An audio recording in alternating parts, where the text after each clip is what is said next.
명품이 뭘까요, 여러분? 네, 명품 하나씩 다 갖고 계시죠? 네, 저는 우리 큰아들 장가 보낼 때 제가 갖고 있는 거 뭐 가서 금반지 해주려고 그랬더니 아니랍니다. 그러더니 지네들이 쑥덕쑥덕 하더니 반지 하나라도 명품이어야 된다고. 네, 이렇게 쓰여 있는 명품 표시 있는 곳에 가서 반지 하나씩 껴었어요. 감사합니다. 그래서 제가 왜 좋으냐 그랬더니 명품은 명품이어서 좋다 그럽니다. 명품이란 뛰어나거나 이름난 물건 또는 작품이죠. 그래서 명품은 사람들에게 감동을 선물합니다. 그리고 믿을 수 있고 신뢰가 갑니다. 명품이기 때문이죠. 망가지진 않을 거야. 그리고 물려줄 수 있을 거야. 이렇게 오랜 시간이 갈수록 빛을 발하고 질리지 않습니다. 그리고 희귀성이 있죠. 그래서 명품들을 좋아합니다. 그리고 조상으로부터 물려받는 유일한 것들이 명품이에요. 그래서 시계도 이것은 물려줄 수 있습니다 이러고 시계를 파는 명품이 있죠. 개인의 소중한 추억이 담긴 것입니다. 이런 것들이 명품이라는 것들의 특성이에요. 그런데 여러분, 누구 같아요? 저와 여러분 같지 않습니까? 아멘. 그렇습니다.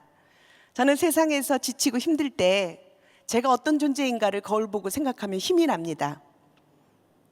그렇게도 좋으신 하나님 아버지께서 나를 이 땅의 걸작품으로 만드셨기 때문이죠. 그리고 우리는 실망하고 또 우리 환경은 절망스러울 때도 하나님 우리에게 소망을 주시고 너는 걸작이다. 내가 만들었어. 이렇게 말씀해 주시죠. 그런 음성 들어보셨나요? 안 들어보셨으면 TD 가십시오. GTD 가시면 됩니다.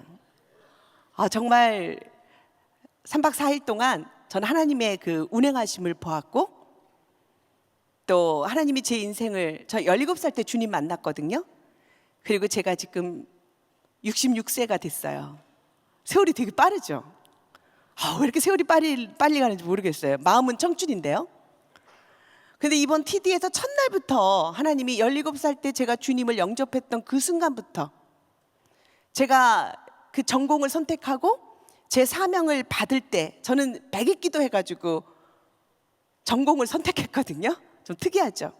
주님 알고 17살 때 기도했어요. 내가 이제 주님 알았으니까 내 인생의 주인이 하나님이시면 제가 어떤 일을 하고 살아야 되는지 가르쳐 주십시오. 제가 전공을 무엇으로 선택해야 되겠습니까? 전공이 직업이 되니까요. 그리고 기도를 시작했는데 야밀차게 100일 기도를 약속했어요. 100일 동안 기도할 테니까 꼭 가르쳐 달라고. 그래서 제가 100일이 되는 날 하나님이 꿈으로 나타나실까 음성으로 나타나실까 너무 궁금했어요. 그런데 100일 되는 날 아무 일도 없이 아침, 점심, 저녁이 지나가더라고요. 그래서 제가 주님 오늘 100일이에요. 잊으셨어요? 제가 주님을 위해서 살 건데 어떻게 살아야 할지 가르쳐 달라고요. 제 전공 무엇으로 해야 될까요? 이러고 그런데 아침, 점심, 저녁이 지나가니까 좀 실망이 됐어요. 밤 10시가 됐는데 그래도 주님이 안 나타나시는 거예요. 저는 이렇게 주님이 나타나실 줄 알았어요. 100일 기도했으니까. 안 나타나셔서 이불을 깔면서 주님 오늘이 100일이라고요. 좀 말씀 좀 해주세요. 이랬더니 제 마음속에 성경을 읽고 싶은 마음이 들더라고요. 성경을 딱 폈어요. 거기에 그런 말씀이 있는지 몰랐어요. 지금까지 제 길을 인도하시는 말씀입니다. 잠언 22장 6절 말씀이죠. 마땅히 행할 길을 아이에게 가르치라. 그리하면 늙어서도 그것을 떠나지 아니하리라.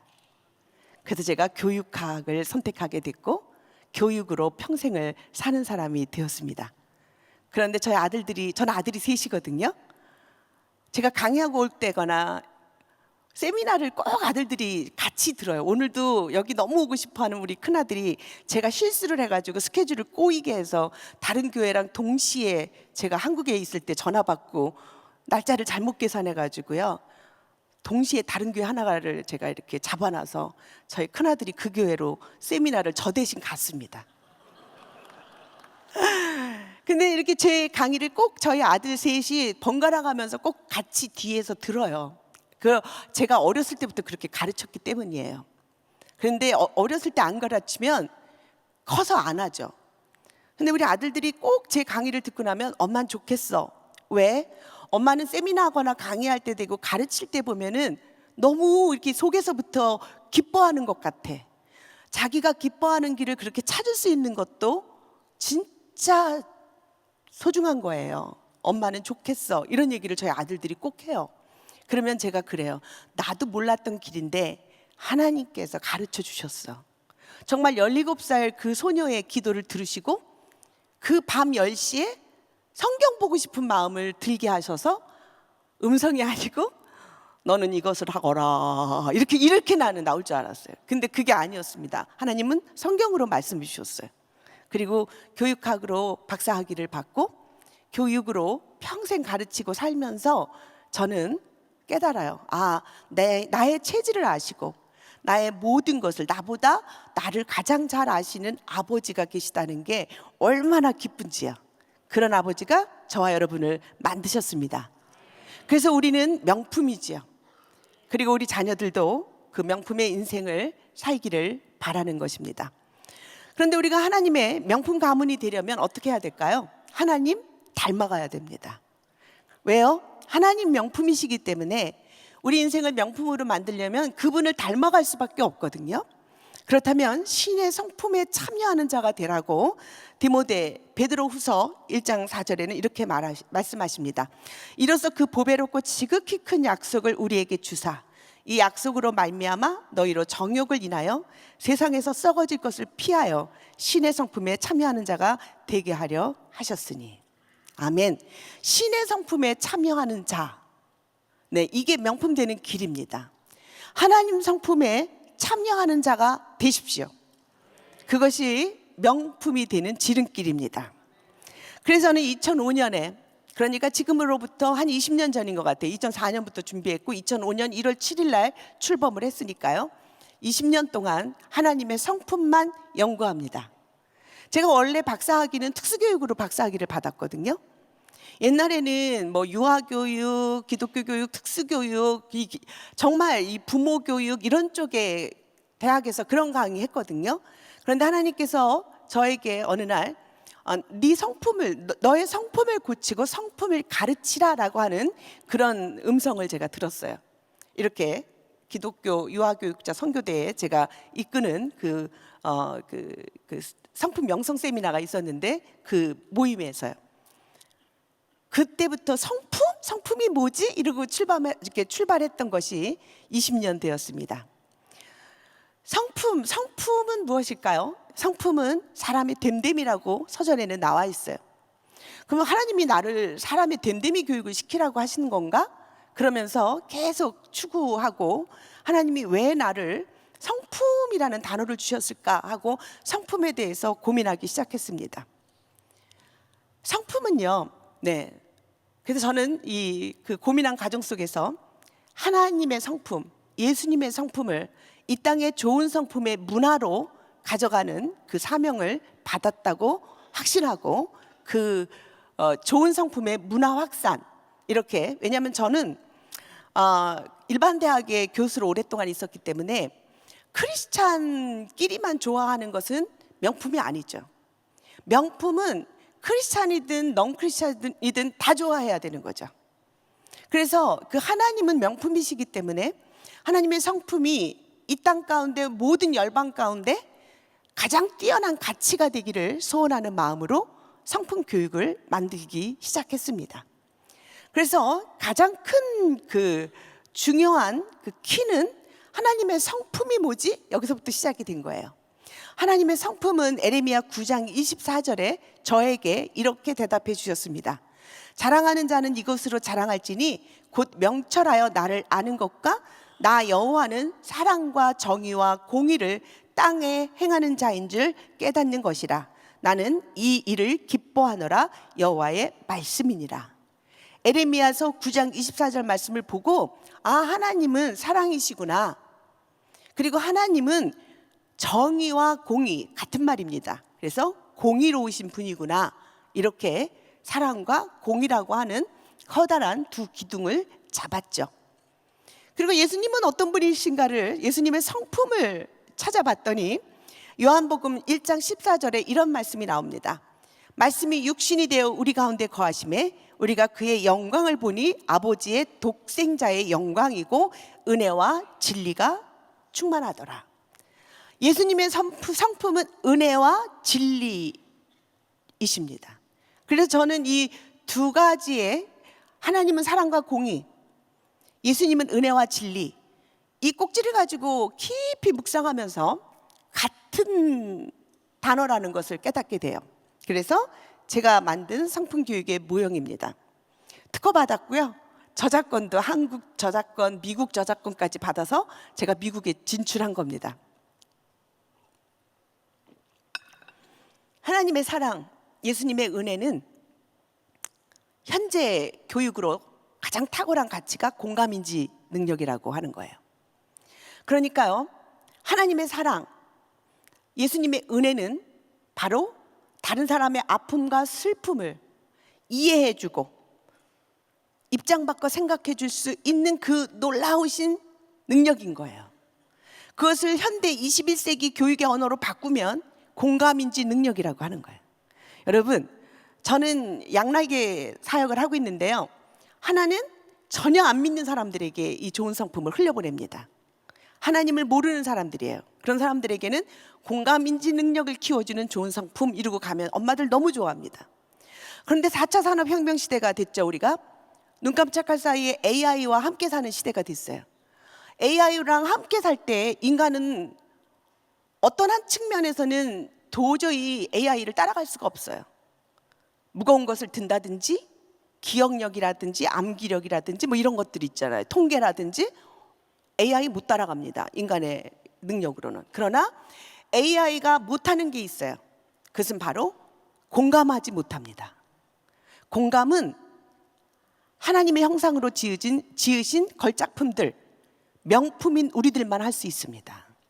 왜냐하면 하나님이 우리의 연약함을 공감하시고 예수 그리스도를 보내주신 그 사랑이기 때문에 그래요. 사랑의 완성이시죠. 그러니까 하나님께서 예수님을 보내주시고 예수님께서 그 아버지 하나님의 그 말씀에 순종해서 우리를 위하여 십자가에 죽으신 그 놀라운 일은 그 어떤 가치보다 소중한 사랑이라고 하는 단어예요. 그것은 바로 우리들의 연약함을 모른 척하지 않으시고 우리들의 아픔과 슬픔을 모른 척하지 않으시고 공감해 주시는 그 능력의 하나님이십니다. 이것을 아이들에게 가르쳐 줘야 되는 거예요. 그래서 다른 사람의 아픔을 내 아픔처럼 생각하고 다른 사람의 슬픔을 내 슬픔처럼 생각하고 입장 바꿔서 생각해 주면서 내가 저 사람을 위해서 어떻게 해주면 저 사람이 기쁠까라고 생각해 줄 수 있는 아이가 있다면 그 아이는 명품이에요. 그 아이는 바로 하나님의 성품을 닮은 사람입니다. 그래서 저는 공감인지 능력의 6가지 성품을 교육과정을 만들었어요. 경청, 긍정적 태도, 기쁨, 배려, 감사, 순종이라고 하는 성품입니다. 한 성품에 2달씩 교육하고 연습하고 훈련해요. 왜요? 2달은 60일이죠. 우리 뇌가요, 어떤 것들을 받아들여서 내 체질이 되려면 60일이 필요한 거예요. 그러니까 부모님들께서 너 이거 하라고 한 번 말하고 안 했다고 야단치시면 안 돼요. 그게 그 아이가 이루어지기까지는 60일 동안 들려주고 가르치고 연습시키고 훈련해야 됩니다. 그래서 저희는 60일 걸려요. 한 성품을 2달씩 교육을 하죠. 그리고 하나님의 공의, 예수님의 진리는 분별력이라고 하는 덕목으로 가져왔어요. 분별력은 무엇일까요? 네, 양심을 기초로 해서 옳고 그른 것이 무엇인지 아는 능력이에요. 선과 악을 분별하는 능력이죠. 이것은요, 하나님의 성품이에요. 이거 할 수 있는 사람들이 명품인 거예요. 그래서 이 시대는요, 이 하나님의 걸작품들을 망가뜨리고 있는 교육을 하고 있는데 학교에서 도덕 윤리를 가르쳐 주지 않아요. 요즘은 컴프리헨시브 섹슈얼리티 에듀케이션, 뭐 포괄적 성교육 이런 거 유네스코에서 만든 그 교육으로 포괄적이라고 해서 사회 정서 교육, 도덕과 윤리 교육까지 포함해서 성교육을 시키면서 모든 공립학교에 5세부터 18세까지를 가르칩니다. 그거 따라가다 보면 그 교육과정 속에서 애들이 다 망가져 버려요. 분별력 없어져 버려요. 인간의 권리라고 하면서 네가 하고 싶은 것은 네가 선택할 수 있다고 말하는 거예요. 그런데 하나님은 양심을 주셨어요, 우리에게. 그래서 해야 할 것과 하지 말아야 될 것들을 분별할 수 있는 능력을 주셨습니다. 그게 분별력이에요. 이거 어렸을 때 개발 안 시키면 우리 전두엽이라고 하는데, 우리 인간의 머리가요, 이 성품교육은 저는 제가 특수교육을 전공했기 때문에 이 뇌생리학을 한 학기 이상은 공부해야 돼요. 그래야 아이들의 그 두뇌가, 아이들의 그 장애가 어떻게 다시 만들어지고 또 아이들의 교육을 어떻게 해야 되지, 이 뇌생리학 너무 중요하거든요. 그런데 아이들은 보통, 이 인간은 그래요. 감정사부터 발달하죠. 그래서 이 뒤에 있는 뇌부터 발달해서 앞으로 옵니다.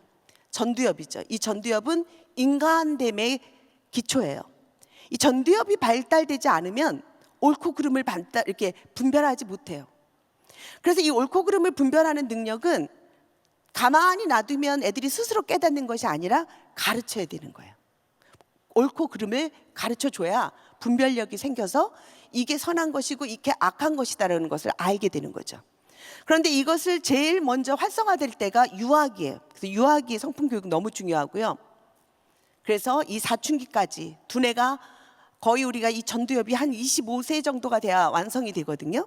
그래서 이 사춘기 청소년 아이들이 어느 때 보면 어른 같고 의젓하다가 어느 때는 아기 같고 어느 때는 어른처럼 점잖게 행동하다가 어느 때는 폭발하고, 도대체 가늠하지 못하는 이유가 이 두뇌가, 이 전두엽이 완성이 다 안 됐기 때문에 그렇죠.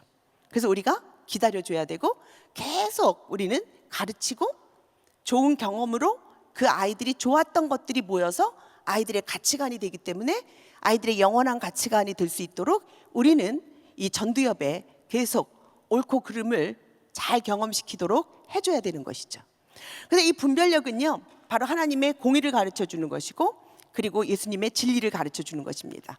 저는 6가지 성품으로, 너무 많겠지만 그러나 저는 교육자이기 때문에 교육의 목표를 정하고 그 교육이 행동으로 옮겨져서 어떤 평가를 받을 수 있게, 평가가 돼야 교육이 완성이 되니까요, 얼마나 효과가 있느냐 하는 것들까지 봐야 되는 거죠. 그래서 저는 6가지를 선택했습니다. 인내, 책임감, 절제, 창의성, 정직, 지혜라는 성품이에요. 그래서 이 6가지 성품으로 아이들이 5살부터, 저희는 2살부터 교재가 다 있거든요. 그래서 2살부터 유스까지 가게 됩니다. 그래서 우리가 이 하나님의 명품 가문을 되기 위해서는 이 하나님의 성품을 닮아가면서 우리가 어떤 가문이 돼야 될까요? 먼저 한 사람 한 사람이 하나님의 성품을 본받아야 되는 거죠. 그래야 가정이 되고 그 가정들이 이어지면서 가문이 되는 거니까요. 그렇죠? 그러면 하나님의 성품을 본받는 가문이 되도록 목표를 세우셔야 되는 거예요. 그리고 주의 말씀을 배우고 따르는 가문이 돼야 되는 거예요. 왜냐하면 우리들의 가치는 딴 데 있는 것이 아니라, 저 세상 속에 있는 것이 아니라 주님의 말씀 속에 있기 때문에 우리들의 교재는 주님의 말씀입니다. 그리고 그것을 이 세상에서 실천할 수 있는, 살아낼 수 있는 능력까지 가지고 가야 되는 거예요. 그런데 제가 아이들을 정말 제 평생 가르쳤는데요, 아이들이 배우는 것 따로, 그리고 현실에서 이렇게 내면화돼서 나타나는 것 따로 그래요. 그래서 우리가 계속 가르치는 것도 중요하지만 이것이 체험화돼서 자기 것이 될 수 있도록 훈련하고, 또 아이들이 경험하고 스스로 느껴보게 하는 것도 아주 중요하죠. 그리고 공감인지 능력과 분별력으로 가치관이 세워진 가문입니다. 12가지 좋은 성품으로 부모와 자녀가 훈련된 가문이고요. 그래서 저는 이 성품, 처음에 하나님은 그냥 성품을 가르치라고 할 때 저는 아주 쉬운 줄 알고 이 길을, 네 알았어요 주님, 이러고 제가 아주 가볍고 명랑하게 따라왔거든요. 제가 용감해요. 이렇게 성격 자체가 좀 뭐라 그러죠? 이렇게 좀 뭐라 그러지? 긍정적인가, 철이 없다고 할까요? 이렇게 어려운 일인지 몰랐어요. 그런데 아이에게 가르치는 건 줄 알고 아이들을 프로그램을 세팅해 놨더니 아이들보다 누가 급하냐면 가르칠 선생님이 급하더라고요. 그래서 교사 교육 프로그램을 또 만들기 시작했고, 그런데 학교에서는 잘 배우다가도 집에 갔다 오면 다 망가지는 이유, 부모가 성품이 안 좋으면요 애들이 배울 수가 없어요. 예를 들어 볼까요? 경청이란 상대방의 말과 행동을 잘 집중하여 들어 상대방이 얼마나 좋은지 소중한지 인정해 주는 것, 이렇게 정의를 주고 교육을 시켜요. 애들이 학교에서는 눈을 쳐다보고 귀를 쫑긋거리고 고개를 끄덕이면서 너무 잘 배우는데 집에 가서는 안 되는 거예요. 그리고 애들이 그러니까 날마다 지적질한대요. 아빠, 왜 아빠는 엄마 말에 경청 안 해요? 엄마는 왜 내 말에 경청 안 해요? 막 이래서, 예. 그래서 이제 부모 교육 시리즈를 또 만들게 된 거죠. 그래서 교육은요, 부모, 교사, 아이들, 이 자녀가 이 삼박자가 맞아야 교육이 되는 거예요. 주일학교 교육도 똑같고 모든 교육 똑같습니다. 그리고 조상으로부터 자녀 세대까지 믿음을 전승하는 가문이죠. 전 이거 정말 우리가 기도해야 되는 거죠. 우리는 이 복을 누렸는데, 저는 TD 3박 4일 동안 엄청 울었는데요. 그 중에 하나가 너무 그 아름다운 섬김, 정말 완벽한 디테일하게 사랑으로 섬기는 제가 이제 막 갓 졸업을 해가지고 그걸 뭐라 그러죠? 테이블 멤버? 아니야, 팀 멤버. 전 팀 멤버님들한테 진짜 은혜 받았어요. 이건 진짜 예수님 사랑이다. 이런 섬김을 받고 이거 변화되지 않을 사람이 있겠는가? 정말 감동받았어요. 그런데 그러면서 또 한편으로는 또 엄청 울었어요. 이런 섬김을 우리 다음 세대 애들이 받아야 되는데 다 산 우리들이 이거 받고 앉아있네. 다음 세대 애들은 저 메타버스라고 저기 그냥 디지털에 저게 페이스북이 만든 메타버스 아시죠? 디지털 속에 들어가서 아바타 만들어서 거기서 뭐 성추행했다고 난리치고 이러면서 애들이 지금 놀고 있는데, 얘네들이 여기 와서 이런 거 배우면서 놀면 얼마나 좋을까, 이러고 제가 엄청 울었어요. 그렇죠? 여러분도 공감하시죠? 그러니까 우리 믿음이 명품 가문이 되려면 우리가 좋았던 가장 소중했던 가치가 우리 자녀 세대까지 흘러가야 명품 가문이 되는 거예요. 그래서 우리는 우리 세대로 만족하고 있으면 안 돼요. 나 구원받았다고 안주하시면 안 되고, 이게 다음 세대, 다음 세대, 다음 세대로 이어지도록 기도해야 됩니다. 기도만 하면 될 게 아니라 우리가 정말 그런 TD 같은데 그냥 끌어다가 앉혀놔야 됩니다. 그리고 그게 어른들 TD만 있지 말고 유스 TD, 뭐 어린이 TD 막 다 있었으면 좋겠습니다. 그래서 제가 또 그냥 거룩한 부담을 가졌어요. 내가 만들어? 막 이러면서. 근데 한 목사님께서 만들어 보라고 또 허락을 해주셨어요. 그래서 제가 만들어 볼 겁니다. 아멘. 네, 아멘. 네. 감사합니다. 예배와 찬양이 아름다운 추억으로 대대로 기억되는 가문이 있죠. 그렇다면 도대체 이 성품이 뭘까요? 그 성품, 우리가 이런 그 교육이 없으면 이어지지 않거든요. 아무리 좋아도. 그렇다면 우리가 어떤 방향으로 우리의 이 가장 소중한 명품의 가치를 어떻게 흘려보내야 될까? 이것은 우리가 한번 생각해 봐야 되는 것이죠. 성품은 저는 이렇게 정의를 내렸어요. 사전적 정의는 사람의 됨됨이 이러는데 그걸로는 교육이 안 돼요. 그래서 저는 한 사람의 생각, 감정, 행동의 표현이다, 이렇게 저는 정의를 내려버렸어요. 아멘. 이렇게 만드니까 교육의 목표, 교육의 내용, 교육의 방향, 교육의 평가가 만들어지는 거예요. 예를 들면 성품은 한 사람의 생각이에요. 생각이 변화되지 않으면 교육이 아니에요. 생각 변화시켜야 되는 거예요. 감정이 변화돼야 되는 거예요. 그리고 행동이 변화돼야 되는 거예요. 생각은요, 어떻게 변화시켜야 돼요? 네, 하나님 아는 것을 대적하여서 높아진 것을 다 무너뜨리고 모든 생각을 사로잡아서 그리스도에게 복종케 하는 생각으로 생각을 위한 교육을 만들어야 됩니다. 아멘. 그리스도를 닮아가고 하나님 아버지가 어떤 분인지 아는 그 생각 속에 지식으로 넣어줘야 돼요. 그래서 제가 성품의 정의를 만들게 된 겁니다. 정의 너무 중요해요. 우리는 아이들에게 지식을 넣어줘야 되죠. 그 지식이 있어야 지혜가 되기 때문이에요. 그런데 가르치지 않으면 지식이 없어요.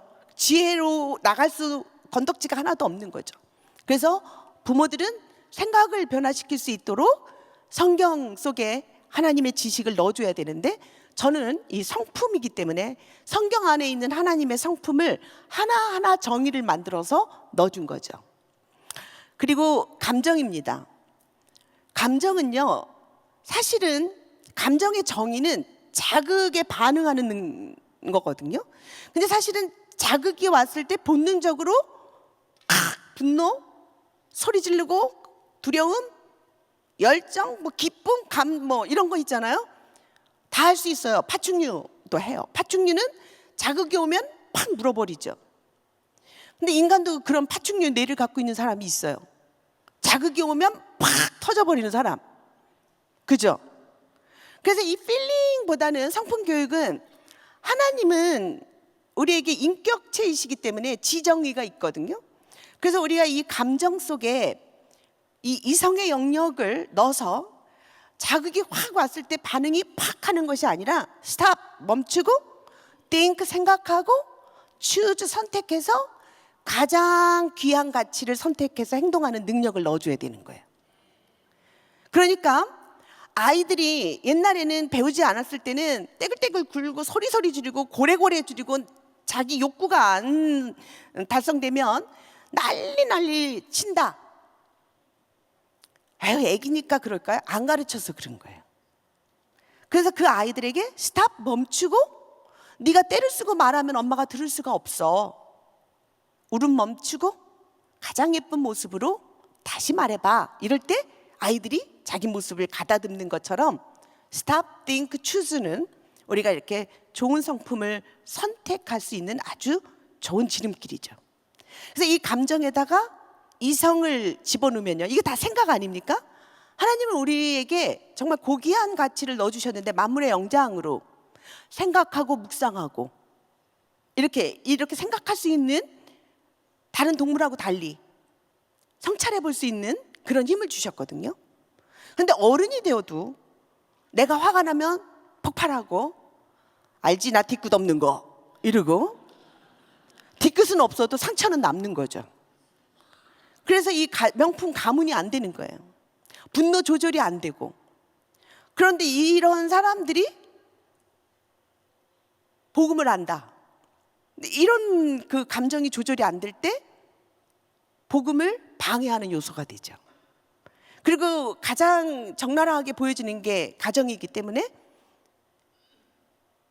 어린 아이들은 엄마 아빠를 보고 안 보이는 하나님을 형상을 그리기 때문에 엄마 아빠의 그런 모습들이 우리 다음 세대가 하나님을 믿고 신뢰하고 따르는데 장애물이 되는 거죠.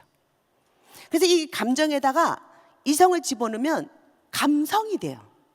감성은 센서빌리티, 섬세하고 아주 예민하게. 요번에 TD의 그 우수성은 디테일한 섬김이었어요. 저는 화장실에 치실이 있는 수양회는 처음 가봤어요. 치실까지 다 준비해 놓으시고 하나하나가 얼마나 그 정성과 아주 디테일한, 이 디테일이 명품이거든요. 그래서 정말 감동받았어요. GTD는 명품이다. 아멘. 네, 박수 한번 쳐드리죠. 네.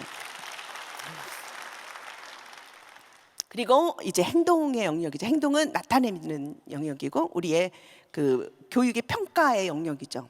교육을 시켰는데 행동으로 안 나타나면 우리 교육은 죽은 거죠. 근데 너무 감사하게도 20년 동안 성품 교육을 받은 아이들이 너무 많이 변화됐고요. 정말 신문, 방송 너무 많이, 상도 너무 많이 탔어요. 하나님 은혜죠.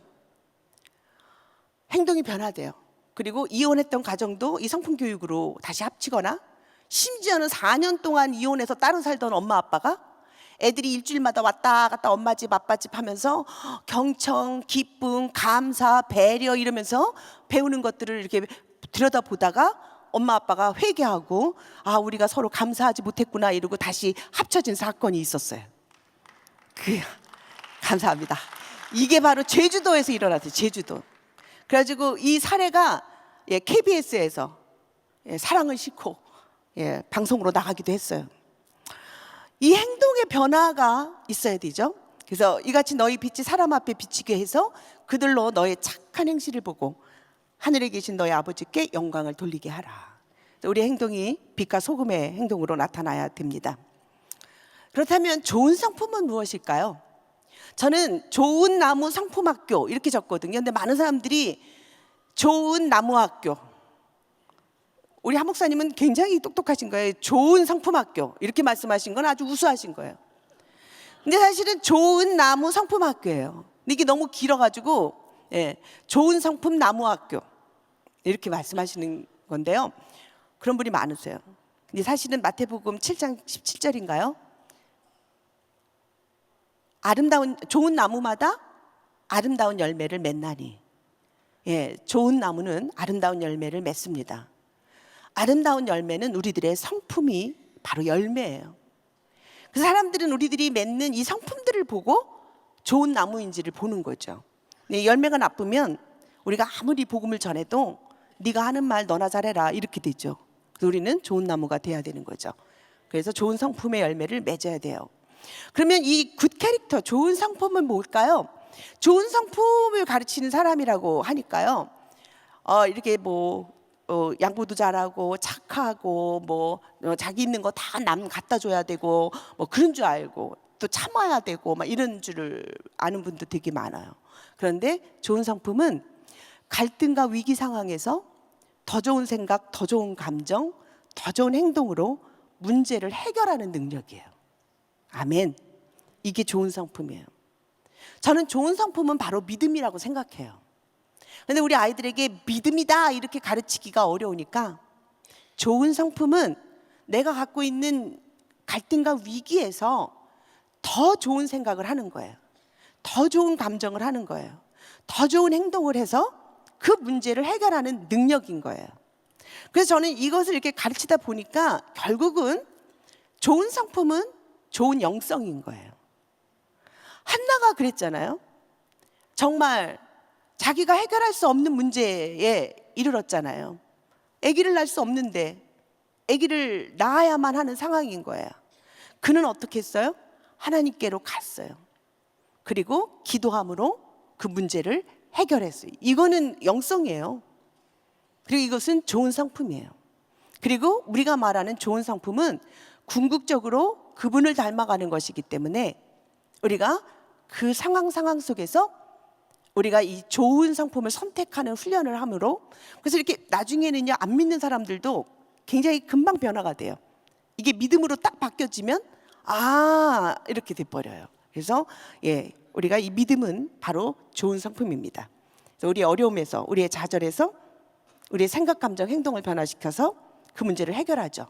그래서 저는 2018년부터인가 제가 이제 이 성품 교육을 다 완성했어요. 제가 태아 교육부터 시니어 교육까지 완성시키고 학교들에게 다 보급시키고 난 다음에는 2018년에는 SQ 교육을, 성품 SQ 교육을 시작했어요. 지금 굉장히 이 SQ 진단 검사서부터 이렇게 앉아서 다 진단까지. 그래서 내가 경청 점수가 몇 점이고 하위 영역에 그 사회적 문제, 무슨 문제 이런 점수까지 딱 나오게끔 지금 저희가 다 연구를 했는데요. 이 SQ는 스피리추얼 컨셔스, 영적 지능이에요. 영성 지능. 성품은 영성 지능이에요. 그래서 이것은 다른 말로 하면 실존 지능이에요. 이것은 사실은 그 하버드 대학의 하워드 가드너라고 하는 박사가, 사람들이 그동안 지능이라고 하면 기억력, 암기력, 수학 능력 이런 것만 생각했었는데 인간에게는 다중지능이 있다라고 발표를 했죠. 그래서 언어를 잘하는 사람도 언어지능, 음악을 잘하는 사람 이런 예술지능, 음악지능, 수학지능, 그런데 9번째 마지막 지능으로 실존지능을 얘기했어요. 이 영성지능이죠. 그래서 일반 그 교육학에서 그 일반 사람들에게 이 SQ 교육, 영성지능을 갖고 논문을 쓸 때 임상 실험합니다. 똑같은 어려운 상황에서 좌절을 했는데 어떤 사람은 어떻게 해서 그것을 자살하지 않고 이겨내더라. 영성지능이 높은 사람인 거죠. 그리고 어떤 사람은 자살하더라. 이런 것들을 이제 이렇게 논문으로 써내는데, 사실은 SQ는요, 하나님을 아는 지능이에요. 하나님 안에 있는 하나님의 영성, 하나님의 권능을 빌어다가 나의 삶을 변화시킬 수 있는 능력인 거예요. 이거 너무 귀한 거예요. 그래, 저는 이제 이걸 일반 문화 속에다가도 들어가야 되니까, 이렇게 저는 이런 그 좋은 성품의 문화를 안 믿는 사람들도 알아듣고 따라올 수 있도록 이렇게 그 중간 입장에서 하고, 이제 그 교사들을 데려다가 기독 교사 영성 세미나를 하죠. 그래서 이것에 숨겨져 있는 진리를, 하나님의 성품을 가르칩니다. 그걸 46회까지 하다가 팬데믹 오고 국가적인 여러 가지 법으로 제정된 것들이 어렵게 돼서 못하고 있어요. 그래서 또 많이 울었어요, 이번에 TD 가서도. 그래서 이 갈등과 위기를 뛰어넘어서 의미와 가치를 찾아서 문제를 해결하는 지능인데요, 이 지능은 아이들에게 어렸을 때부터 줘야 되는 거예요. 우리가 믿음의 가문으로 우리 아이들을 교회에 보내고 주일학교에 보내고 주일마다 예배를 드린다면, 그 형식에서 벗어나서 우리 아이들의 학교 생활이나 일상생활에서 찾아오는 부정적이고 어려운 절망적인 문제들이 있을 때 그것을 해결할 수 있는 능력을 갖게 해줘야 돼요. 그래야 요즘 시대에 살아남습니다. 안 그러면 청소년들이 너무나 많이 죽어요. 요즘은 청소년만 자살하는 게 아니라 20대도 많이 죽는답니다. 자기들이 대학 나오고 취업을 하려고 하는데 설 자리들이 없어서 이 생존에 대한 처절한 싸움 속에 고립돼서 고독한 죽음을 맛보는 젊은이들이 많답니다. 그런 것들을 볼 때마다 가슴이 너무 아프죠. 우리는 그들에게 이 삶의 문제를 해결할 수 있는 지능을 줘야 되는데, 그것은 바로 하나님 닮은 성품인 거죠. 잘 안 보이실 수 있는데요, 저희 책 속에 이 성품 교육의 정의가 너무 중요해요. 그래서 제가 아까 말한 대로 공감인지 능력의 6가지 성품의 정의, 분별력의 6가지 성품의 정의가 나이에 따라 정의를 다르게 하죠. 예를 들어 볼까요? 2단계 정의, 기쁨 한번 해볼게요. 기쁨, 어려운 상황이나 형편 속에서도 불평하지 않고 즐거운 마음을 유지하는 태도, 이게 기쁨이에요. 만약에 이쪽에 분별력으로 인내를 보면 어떨까요? 인내란 좋은 일이 이루어질 때까지 불평 없이 참고 기다리는 거죠. 그러면 이거 이제 처음에는 요 2단계 갖고 모든 프로그램을 짰거든요.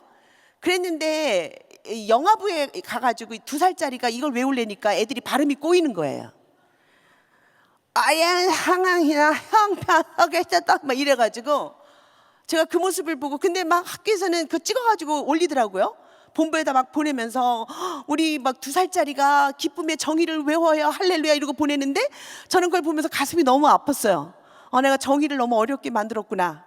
그래서 제가 2살짜리 어린아이들에게는 기쁨이란 내가 얼마나 소중한지 알고 즐거워하는 것, 이렇게 쉽게, 왜냐하면 기쁨은요 자존감에서부터 시작돼요.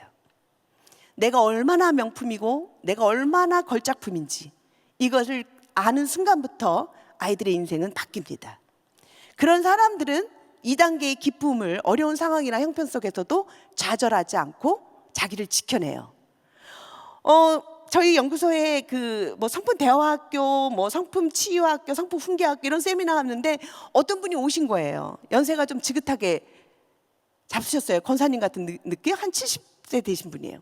근데 이분이 결혼해서 남편한테 맨날 두들겨 맞으신다는 거예요. 근데 이 얼굴이 두들겨 맞은 얼굴이 아닌 거예요. 너무 신기해가지고, 아니 그렇게 남편한테 날마다 두들겨 맞는데 얼굴은 되게 반짝반짝 빛나고, 두들겨 맞는 여인은 이렇게 벌써 이렇게 막 이러고 막 주눅이 들어있는데 안 그러는 거예요. 그래서 비결이 뭐냐 그랬더니 이분이 이러는 거예요. 자기는 어렸을 때 사랑을 너무 많이 받고 자랐대요. 대추나무집, 한약방, 무슨 외동딸 이러면서. 근데 자기 그 남편은 일찍 엄마 아빠를 잃어버리고 자수성가했대요. 그래서 그냥 승질머리가 고약하답니다. 자기 아픔이 크니까. 자기 아픔이 클수록 성품이 나빠요. 이기적이고 고집이 있고 집착하고 뭐 완전하지도 않으면서도 완전한 것처럼 다른 사람이 완전하지 못하면 막 삿대질하고 아주 골치 아픕니다. 자기 남편이 그런 거예요. 그러니까 막 상 없고 그러면 그때마다 에휴, 나는 사랑을 많이 받았으니 내가 참아줘야지. 저 사람은 어렸을 때 엄마 아빠 사랑을 못 받았으니 얼마나 불쌍해요 이러면서 자기를 위로하고 넘어간대요. 저는 그분을 보면서 이 어렸을 때 자존감이 이렇게 다르구나. 그래서 이 기쁨이란 내가 얼마나 소중한지 알고 즐거워하는 것. 네. 그래서 이제 그 1단계를 그래도 다시 이제 몇 년 지난 후에 제가 2단계로 프로그램 다 만든 다음에 다시 만든 거예요. 어린 아이들까지 가르치려고. 그래서 경청이란 상대방의 말과 행동을 잘 집중하여 들어 상대방이 얼마나 소중한지 인정해 주는 거 이러면 애들이 못해요. 그래서 어린 아이들에게는 귀는 쫑긋쫑긋, 고개는 끄덕끄덕, 말하는 사람의 눈을 보고 잘 듣는 거. 이렇게 하니까 쉽죠? 여러분 한번 연습 좀 해보세요. 귀는, 고개는, 말하는 사람의 어디? 눈. 네, 옆에 사람 눈 좀 쳐다보세요. 눈을 쳐다보고 잘 듣는 것. 예, 이왕에 옆에 사람하고 인사 좀 하세요. 안녕하세요. 잘 오셨습니다. 훨씬 쉽게 그래서 2살부터 가르치게 됐죠. 그런데 사실은 제가 목표로 삼는 것은 이거 다 하나 애들이 실존 지능을 갖게 하는 거예요. 그래서 저는 제가 한국에 학교를 좋은 나무 기독학교라고요. 5살부터 중학교까지 있거든요. 그래서 중학교 애들은 성품 교육 이걸로 시키죠. SQ, 스피리추얼 컨션스, 영성 지능을 가르치는데요. 경청은 우리가 아까 사회 정서, 다른 사람하고의 관계에 목표를 두는 정의를 만들었다면 실존 지능은요, 내면의 소리에 듣는 거예요. 하나님은 우리들의 내면에서 매일매일 말씀하시고 매일매일 인도하시지 않습니까? 여러분은 그 소리를 경청하고 사시나요? 사시나요? 안 들리면 TD 가세요. 3박 4일 동안 저는 그 성령님의 그 운행하심과 그 음성을 들으면서 엄청 울었어요. 진짜. 예. 그래서 이 내면의 소리를 들을 수 있도록 키우는 거예요. 그래서 저희 아이들에게 연습시키고 내 속에서 뭐라고 말씀하시는지 듣는 거. 그래서 이게 우리가 믿고 있는 이 신앙이 구체적으로 현실의 삶 속에 이전돼야 돼요. 그리고 그것이 몸으로 나타내야 되고 그걸로 우리 안에 있는 한계와 현실을 바꿔낼 수 있을 때 하나님의 걸작품입니다. 그런 사람들은 반짝반짝 빛나요. 네. 이게 자랑 아니고요. 라이프 롱 프로그램을 만들었어요. 20년 동안. 특수교육도 아니고 유아교육도 아닌 것이 기독교육도 아닌 성품교육으로 제가 이 롱 라이프의 삶을 만들었는데요. 왜냐하면 전 하나 이렇게 뭐가 과제가 딱 오면 엄청 울면서 그 길을 가요. 고민하면서. 그러니까 제가 아까 잠언 22장 6절 말씀으로 제가 교육학을 선택했다 그랬잖아요. 제게 계속 오는 질문이 마땅히 행할 길을 아이에게 가르치라. 그리하면 늙어서도 그것을 떠나지 아니하리라. 그래서 막상 교육학을 선택하려고 하니까 또 갈래가 나누죠. 그럼 하나님 내가 유아교육을 할까요? 중등교육을 할까요? 그런데 하나님께서 가르쳐 주셨어요. 내 앞에서 인생은 다 아이다. 하늘나라 가는 그날까지 아이다.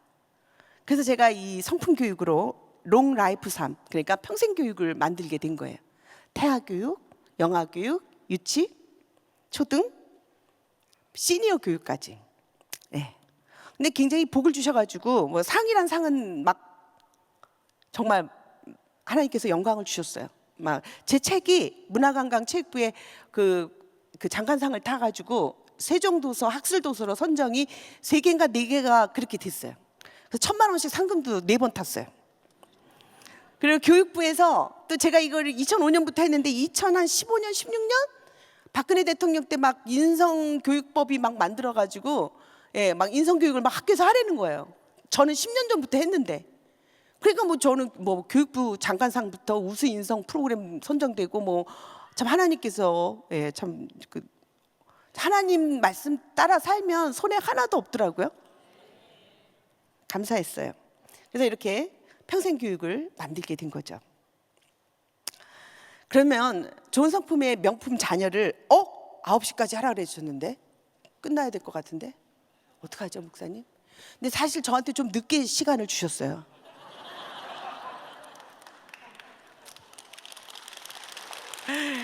그러면 제가 이 성품 연습을 하려고 그랬는데 못할 것 같은 생각도 들어요. 빨리 할게요. 아이들에게 어떻게 기쁨을 가르칠까? 기쁨 내가 얼마나 소중한지 알고 즐거워하는 거라 그랬잖아요. 저는 이것을 다 성경에서 뽑았거든요. 성경이 교육학 대서예요. 성경에 이런 책이 있었구나. 막 너무 저는 정말 많이 울었어요. 기쁨은 정말 이사야에 내가 내 눈에 보배롭고 존귀하며 내가 너를 사랑하였은즉, 하나님은 우리를 보배롭고 존귀하게 보는 거잖아요. 그러니까 우리 아이들에게 하나님이 나를 어떻게 보는지를 알려주고 내가 내 눈에 보배롭고 존귀하다는 것을 알려서 내가 얼마나 소중한지. 근데 이거요 안 가르쳐 주면요, 어른이 되어도 거울만 보면 나를 보면 아유 죽일 것, 왜 죽지 않고 사냐, 아유 지지리도 못난 것, 이러고 사는 사람도 있어요. 제가 상담한 40대 여인은 어렸을 때 도둑질 안 했는데 도둑으로 몰아가지고, 근데 자기가 너무 매를 때리는 게 아파서 안 훔쳤는데 훔쳤다고 말한 거예요. 그게 평생 가도록 거울만 보면 어휴 지지리도 못난 거, 죽지 왜 살아가지고, 왜 도둑 누명은 쓰고, 왜 그런 거야 막 이러고 자기를 학대하더라고요. 그런데 하나님은 어떤 행동을 했든지 어떤 연약함이 있든지 나는, 내 눈에는 네가 보배롭고 존귀해. 이게 너무 귀한 거예요.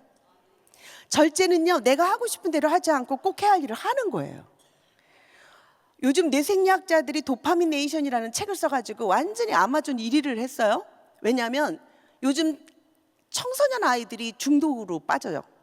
디지털 중독, 성중독, 포르노 중독. 근데 여러분, 포르노 중독 한 번 볼 때마다 이 뇌가 파괴되는 거 아세요? 그리고 이 어른들도 이 게임이니 뭐 디지털 그러니까 이북 너무 좋아하면 안 돼요. 하나님이 주신 그냥 책 보세요. 성경책 봐야 되고, 요즘 성경책 하나도 안 갖고 다니고 디지털로 보는 거, 이거 디지털 중독이에요. 성경책 갖고 다녀야 되는 거예요. 이건 나중에 악의 도구로 쓸 수 있어요. 디지털로 성경 다 바꿔버리고 정말 악의 막 동성애, 지금도 그러잖아요. 동성애 반대하는 성경 기자로는 빼자 그러잖아요. 그래서 우리가 이 성경책, 정말 진리인 성경책 갖고 있어야 돼요. 디지털 보다가 우리 망합니다. 그런데 이 뇌생리학자들이 뭐라고 얘기하냐면, 이 중독된 뇌가 포르노를 보든지 디지털에 중독되면은 이 전두엽이 망가지는 거예요. 근데 아까 제가 말씀드렸잖아요. 이 전두엽은 인간다움인 거예요. 하나님이 만물의 영장으로 만드신 비결이 이 전두엽에 있거든요. 근데 우리가 이런 중독에 빠지면, 이 한 번 중독하면, 디지털 보면 우리가 뭐 마약을 하든지 뭐 게임을 하든지 뭐 재밌단 말이죠. 도파민이 확 나오는 거예요, 신경 물질이. 그러면은 이게 이제 또 해 이렇게 중독이 되면, 도파민이 계속 흘러내서 도파미네이션이 되면 전두엽이 망가진다는 거예요. 그래서 그런 사람들이 이제 가치관이 없어지고 인간다움이 없어지고, 저 사람들 왜 저렇게 살아, 멀쩡한 사람이 이렇게 사는 거예요. 근데 이걸 회복하는 길이 있다는 거예요. 그게 바로 절제라는 거예요. 아멘. 그래서 성품학교가 또 한 번 떴죠. 절제해야 되는 거예요. 2달만 절제, 그것도 또 2달만 절제하면 회복이 된답니다. 아까 그랬죠, 제가 60일의 기적이라고. 2달을 교육시켜야 된다 했잖아요. 인간의 뇌가 그렇게 만들어진 거예요. 내 얘기가 아니고 뇌생리학자들의 얘기예요. 그리고 이 중독에서 벗어나려면 인내해야 된다는 거예요. 다른 방법이 없다는 거예요. 그래서 절제와 인내가 아주 중요한. 그래서 아이들에게 이 셀프 컨트롤이 안 되는 애들은, 어른도 마찬가지죠. 내 마음대로 하고 싶을 때 스탑, 멈추고 좋은 행동을 해야 하는 거예요. 그래서 이 절제의 법칙, 절제 중심 말씀 우리 너무 많이 아시죠? 자기 마음을 제어하지 아니하는 자는 성읍이 무너지고 성벽이 없는 것과 같다는 거예요. 적들이 침투하는 겁니다. 인생 망하는 거죠. 자, 여러분, 시간이 없어도 절제 공식 하나만 외우고 가죠. 자, 허리 똑바로 세우시고요. 제가 여러분 확 폭발할 것 같을 때 우리 아이들이 쓰는 절제의 법칙을 가르쳐 드릴게요. 제가 1 하면은 절제하고 외치세요. 3 하면 여러분 복식 호흡 3번만 하세요. 그러면 참게 돼요. 바로 나오지 말고, 바로 물건 던지지 말고, 바로 턱 쏘지 말고 3번만 참으세요. 그리고 10 하면 열을 세세요. 하나, 둘, 셋, 넷, 다섯, 여섯, 일곱, 여덟, 아홉, 열. 열을 세지 못하는 부모는 부모가 아니에요. 열을 세셔야 돼요. 그러면 이 뇌예요. 이게 이 감정이 폭발하고 행동으로 나타나는 그 순간을 한 뜸만 참으면 이게 가라앉는 거예요. 그래서 이거 해야 돼. 이게 과학적인 거예요, 여러분. 자, 잘했다고 한번 연습해요. 은혜하는 교회는 은혜가 넘쳐야 되니까 연습해야 되겠죠. 자, 1 하면 절제 외치세요. 여기 떠나갈게. 1. 오, 역시. 3. 10. 1, 2, 3, 4, 5, 6, 7, 8, 9, 10. 아멘. 그렇게 절제하시는 여러분이 되시기 바랍니다. 저는요, 구체적으로 어떻게 할까? 저는 좋은 성품으로 명품 가문 세우기, 명품처럼 말하기. 이 말이 행동인 거 아시죠? 예, 은행 엄청 받고 더 요 말로 나가서 다 우리는 또 상처를 주잖아요. 명품처럼 말해야 돼요. 그 성품 대화법. 명품처럼 훈계하기, 이거 너무 중요해요. 명품처럼 성교육하기. 제가 중요한 3대목만 갖고 얘기 빨리 끝낼게요. 이거 제가 틀으려고 그랬는데 안 틀을게요. 이거 세바시 147기, 여러분이 세바시라는 거 아세요? 세상을 바꾸는 시간 15분. 거기 제가 147에 제가 나아간 거 아세요? 네, 한번 보세요. 저희 집이 망할 뻔했어요. 망한 가문. 우리 남편이 고시에 붙은 남자예요. 근데 아들이 공부를 못해. 너 다음 달에도 이 점수 맞으면 100대 맞을 줄 알아. 제 성품 훈계법 제 책에는 그 말부터 나와요. 우리 남편은 근데 또 책임감이 강해요. 한 번 말하면 꼭 지켜. 저희 아들 100대 맞았어요. 근데 그 100대가 그냥 100대가 아니에요. 진짜 야구방맹이로 무섭게. 요즘 우리 아들이 이 성품 훈계법, 오늘도 딴 교회에 이 성품 훈계법 교육하러 갔는데요. 이거 성품 훈계법 이거 걔 때문에 썼거든요, 제가.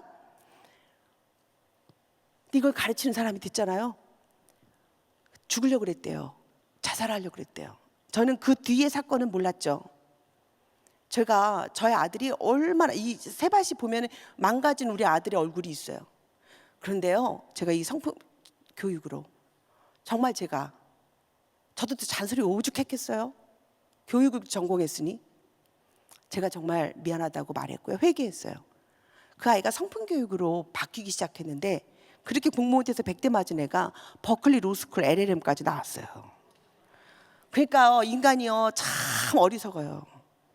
그 조금만 기다려주면 그 하나님이 주신 그 아들 그 걸작인 걸 금방 알 텐데 100대까지 때려가지고 저희 집은 다 애가 아버지 죽인다는 거예요. 자기 자살하려고 그러고 저한테 엄마 그때 왜 나를 보호하지 못했어?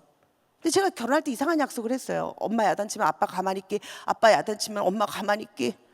제가 무슨 일인지 모르고 그 약속을 해가지고 부엌에서 울고 있었어요. 그래서 제가 사실은 성품 교육을 돌파하고 이건 뭔가 잘못됐는데 방법을 모르겠는 거예요. 믿음이 있고 제가 제자 훈련도 엄청 받았고 거듭난 그리스도인이지만 교육을 전공하고 교육학 교수가 됐지만 우리 집에서 일어나는 이 사건을 어떻게 해결해야 될지를 모르겠더라고요. 그런데 하나님의 말씀, 성경을 읽기 시작했어요. 그때 하나님은 어떻게 훈계하는지를 제가 읽기 시작했고 뽑기 시작했고 성품 훈계법 책을 쓰게 된 거예요. 어느 날 엄마는 왜 나를 보호하지 못했어? 할 때 제가 용서를 구했어요. 미안하다고. 엄마가 처음으로 엄마가 돼봐가지고 어떻게 해야 될지 몰랐다고 너한테는 너무 미안하다고 사과했어요. 이게 이제 키워드는 성품입니다 라고 하는 세바시 147회니까 그거 집에 가서 보세요. 자, 어떻게 말할까요? 이 책에서는요 다 말 못하지만 한 가지만 얘기할게요. 4가지만 하시면 관계가 풀어집니다.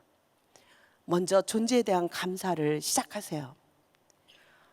네가 있어서, 네가 내 아들이어서 너무 고마웠어.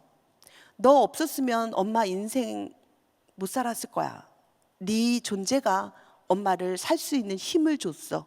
고맙다라고 말해줘야 돼요. 그리고 apologize, 용서를 구하셔야 돼요. 그런데 너한테 엄마가 너무 먹고 살고 바빠서 분주해서 너한테 이런 말을 한 적이 없어. 그래서 너한테 너무 미안해. 이런 말 해줘야 되는 거예요. 그리고 요청해줘야 돼요. 그런데 이제 많은 세월이 흘렀고 엄마 용서해주고 우리 행복하게 믿음의 가문으로 잘 살자. 하나님 믿는 부모와 자녀가 되자. 요청해야 돼요. 그리고 마음을 표현해야 돼요. Please, 사랑해. 우리는 다 사랑 때문에 잔소리도 하고 사랑 때문에 훈계하고 하는데 사랑을 잘못 표현했을 때 이런 일이 일어나는 거죠. 시간이 없어도 한 번만 연습해요. 땡큐, 고마워요. 시작. 고마워요. 시작. 고마워요. 네. 어플로자이즈, 미안해요. 시작. 미안해요. 플리즈, 도와줘요. 시작. 도와줘요. 강요, 명령, 지시보다 이 도와줘요 하고 요청하는 게 얼마나 관계를 푸른지 몰라요. 근데 우리는 안 해? 혼난다 막 이래요. 명령, 강요, 지시, 설득 이런 거 하지 말고 요청하세요. 그리고 내 마음을 표현하세요. 익스프레스. 사랑해요. 시작. 사랑해요. 앞자를 딱딱 붙이면 테이프, TAPE, 테이프 요법이 돼요. 이게 관계를 맺는 비밀입니다. 명품처럼 훈계하기. 성품 훈계법은요, 여러분 그 아버지 엘리의 후예, 훈계하지 않은 거예요. 아들이 그렇게 범죄하는데도. 그래서 후회한 거예요. 결국 어떻게 됐어요? 다 죽었죠. 자식도 죽고. 우리가 이렇게 되지 않도록 우리가 명문 가문을 하려면 우리 훈계해야 돼요. 이 아버지는요, 자식을 더 사랑한 거야. 여호와 하나님보다. 그죠? 일상생활에서 하나님을 가르치지 않은 거예요. 엘리 아버지의 훈계, 이 잘못된 훈계의 그 원인이요. 스스로 잘못을 돌아보지 않은 거예요. 네. 야단만 쳤어. 너가 어찌해서 이런 일을 하느냐? 너의 악행이 이 백성들에게 듣노라. 이러면서 애들은 야단을 쳐도 내가 잘못했다라는 아비로서, 어미로서, 부모로서 내가 너를 잘못 가르쳤구나 하고 후회하지 않았다는 거죠. 그리고 사실은 예수 그리스도를 알려주지 않은 거예요. 제사장이면서도. 우리 그런 경우 너무 많은 거예요. 우리가 목회자고 우리가 믿음에 몇 대 손이 돼도 아이들에게 믿음을 안 가르쳐주는 가정, 명품 가정이 아니에요. 그리고 막지 않은, 훈계하지 않은 죄. 그래서 하나님은 이는 그가 자기 아들들이 저주를 자청하되 금하지 아니하였다 그랬어요. 예. 훈계하고 징벌하고 틀려요. 저희 집처럼 100대 때리면 이건 징벌이에요. 이건 아이들에게 원한만 주고 반항심만 줘요. 우리는 훈계해야 되는 거예요. 훈계는 미래에 더 좋은 가치를 위해서 어떻게 행동하라고 지침을 주는 게 훈계예요. 훈계하려면은 어떻게 해야 돼요? 1단계, 2단계, 3단계가 있어요. 1단계는 가르치고, 2단계는 훈련하고, 3단계는 잘했으면 상을 주고 못했으면 약속한 벌을 줘야 돼요. 이 수정과 그래서 이 교정이 일어나야 되고 보상이 일어나야 돼요. 제 책을 읽으세요. 전 이거 얘기하고 끝나고 싶어요. 명품처럼 성교육해야 됩니다. 왜냐하면요, 이 시대 우리 아이들이 가장 큰 장애물이 잘못된 성교육이기 때문이에요. 그래서 저는 조화성, 하나님의 성품으로 비브리컬 성교육을 책을 썼어요. 1년 만에 재판 썼어요. 그래서 하얀 책이 나왔고 노란 책은 실기예요. 한 목사님께서 이거 영어로 번역해서 선교하신다고 하셨어요. 아멘. 박수 좀 쳐주세요. 그러면 여러분, 우리가 적을 분명하게 알아야 돼요. 우리 아이들이 배우는 CSE 교육이 뭘까? 유엔사나 유네스코에서 만들었어요. 2018년에 이걸 책을 만들어서 처음으로 전 세계에 보급을 시켰어요. 그리고 2018년에 개정했어요. 그래가지고 얘네들은 2030년에 뭔가를 완성하려고 그래요. 우리가 2030년 될 때까지 정말 우리가 복음으로 저와 여러분, 우리 가정을 정말 단돌이 하지 않으면 애들 다 망가집니다. 이들은 2003년으로 목표를 잡았어요. 무엇을 가르칠까요? 5가지 가르쳐요. 1단계는요, 성인지 감수성을 가르쳐요. 네가 여자야? 네가 남자야? 상관없어. 태어날 때는 중성이고, 네가 여자로서 어려운 거, 남자로서 어려운 거, 불평한 거, 손해봤던 거 찾아봐. 그래서 이 성인지 감수성, 섹슈얼리티, 예, 이 성을 아주 그냥 그 예민하게 보고 자기 억울함을 찾게 해요. 그래서 이 아이들이 이 교육을 받으면 불만, 불평, 그리고 자기 인권, 권리 이런 교육으로 이렇게 가게 돼요. 그리고 두 번째는 젠더 교육해요. 나다움 교육이라 그래요. 그래서 이들은 네가 누구다우냐, 생태적 성은 아무 문제가 없어. 중성으로 태어났다가 교육으로 여자 남자가 되는 거야. 그러니까 너는 지금부터 찾아봐. 네가 여자다운지 남자다운지 찾아봐. 이렇게 가르쳐요. 이 쓸데없는 고민을 애들한테 주는 거예요. 애들이 그래가지고 이 생태적 성은 무시하고 학습으로 경험으로 나다움을 찾으려니까 내가 남자다운가 여자다운가를 고민하고 있어요. 우리는 분명하게 얘기해야 돼요. 너는 하나님의 계획과 사명을 갖고 남자로 태어났어, 여자로 태어났어. 가르쳐줘야 돼요. 그래서 성평등 가르쳐요. 동의교육이 어마어마한 음모예요. 그래서 동의교육이 신체 결정권, 나중에 성적 파트너 결정권까지 쫙 연결이 돼 있어요. 이게 5세부터 18세까지 교육의 목표가 연결이 돼 버려 있어요. 처음엔 동의교육으로 아주 이쁘게 가르쳐요. 내가 동의하지는 않았는데 내 몸에 손을 대면 안 돼요 라고 말해. 이러면 아주 성교육 같아요. 그런데 이게 조금 더 학년이 올라가면 신체적 결정권, 내 몸의 신체는 내가 결정해. 이건 내가 권리야. 부모가 아니야. 이래서 부모가 모르게 트랜스젠더 순수하고 막 지금 우리가 그러잖아요. 이게 지금 너무 큰 문제예요. 다섯 번째는요, 너무 끔찍한데 섹슈얼리티라고 하는 거예요. 이게 문화적 접근. 제가 하나님의 성품을 갖고 문화적 접근을 갖고 20년 전에 출범했다 그랬죠. 얘네들도 문화적 접근이에요. 그래서 성은 문화다. 성이 문화가 되면서 동시에 뭐가 되냐면 옳고 그름이 없어져요. 성은 생명이거든요. 근데 이것이 옳고 그름이 없어져 버리면 그래서 간음죄도 없고 욕구가 충족이 돼가지고 서로 동의하면 아무 문제 없음. 그래서 이 성을 섹슈얼리티 문화로 가져가는 이런 시대에 우리 아이들이 살고 있어요. 이거 어떻게 가르칠까요? 창조론적 가부성으로 가르쳐야 돼요. 하나님이 남자와 여자를 만드셨고 우리를 걸작품으로 명품으로 만드셨다는 거 분명하게 넣어줘야 돼요. 그리고 나다움 교육이 아니라 나댐 교육을 가르쳐줘야 돼요. 내가 나댄 것은 하나님이 오래전부터 계획을 갖고 에베소서의 영광의 찬송이 되기 위해서 나를 지으셨다고 그러셨으니까 그것을 분명하게 말해줘야 되고 가르쳐줘야 돼요. 그리고 성평등이 아니라 성에는 책임이 있다고 가르쳐줘야 돼요. 동의교육이 아니라 순종교육을 가르쳐줘야 돼요. 하나님이 그때까지 내 몸이 성장되고 우리가 결혼이라는 완성이 될 때까지 기다려야 될 때 순종교육 시켜야 돼요. 섹슈얼리티가 아니라 성이 진리다. 그래서 창세전에 하나님께서 남자와 여자를 만드신 이 진리를 가르쳐 주셔야 돼요. 그래서 생육하고 번성하라, 땅에 충만하라고 하신 이 하나님의 진리를 문화 속에 넣어야 됩니다. 제가 나머지는 다 빼버리고요. 한 집의 얘기만 하고 끝날 거예요.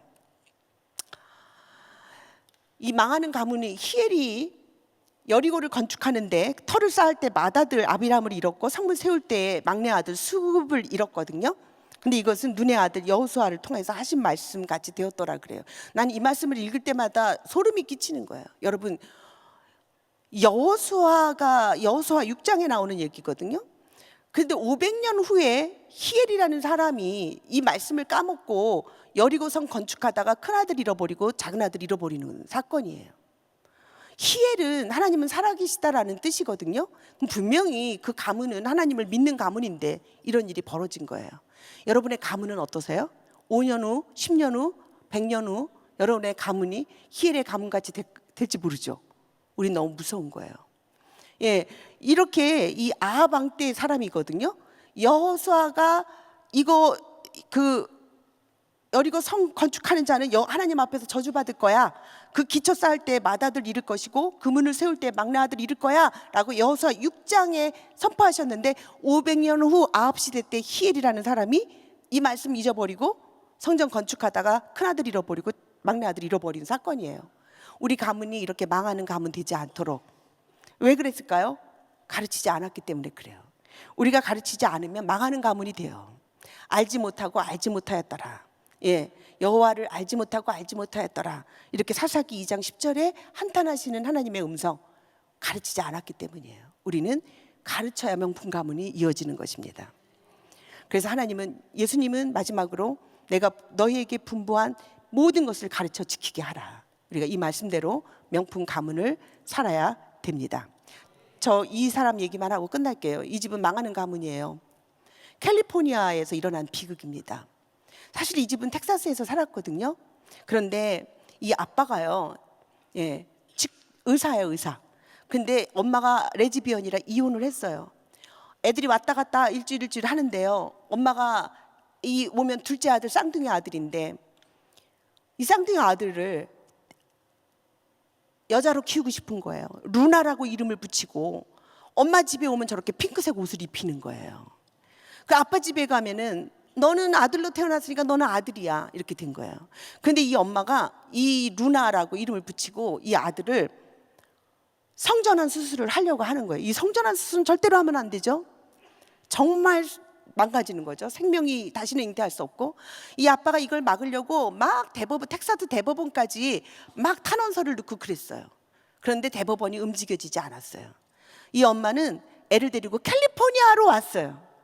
2023년 1월 1일부터 어린이 성전환 보호법이 통과됐기 때문이에요. 여기 와서 이 아이를 성전환 수술을 했어요. 여러분, 저는 마지막 이 시대가 이렇게 멸망하는 가문, 망가지는 가문들로 이어지고 있습니다. 가만히 있으면 우리 아이들이 가만히 있으면 그냥 공립학교에 이거 다 배우는 거예요. 여러분 이 아이를 보세요. 다음 세대 어떻게 하시겠어요? 이 눈을 보세요. 웃고 있지만 이 쓸쓸한 이 웃음을 보세요. 너무 가슴 아프지 않습니까? 우리가 살고 있는 캘리포니아는 부모의 허락 없이도 아이들이 성전환 수술을 원하면 해주는 법이 만들어진 거죠. 우리가 이런 시대 속에 자녀를 키우는데요, 명품 가문은 영원히 변하지 않는 하나님의 말씀 속에서 우리 다음 세대를 키워내서 땅 끝까지 이르러 명품 가문이 되시는 귀한 여러분들이 되시기를 바랍니다. 아멘, 할렐루야. 감사합니다.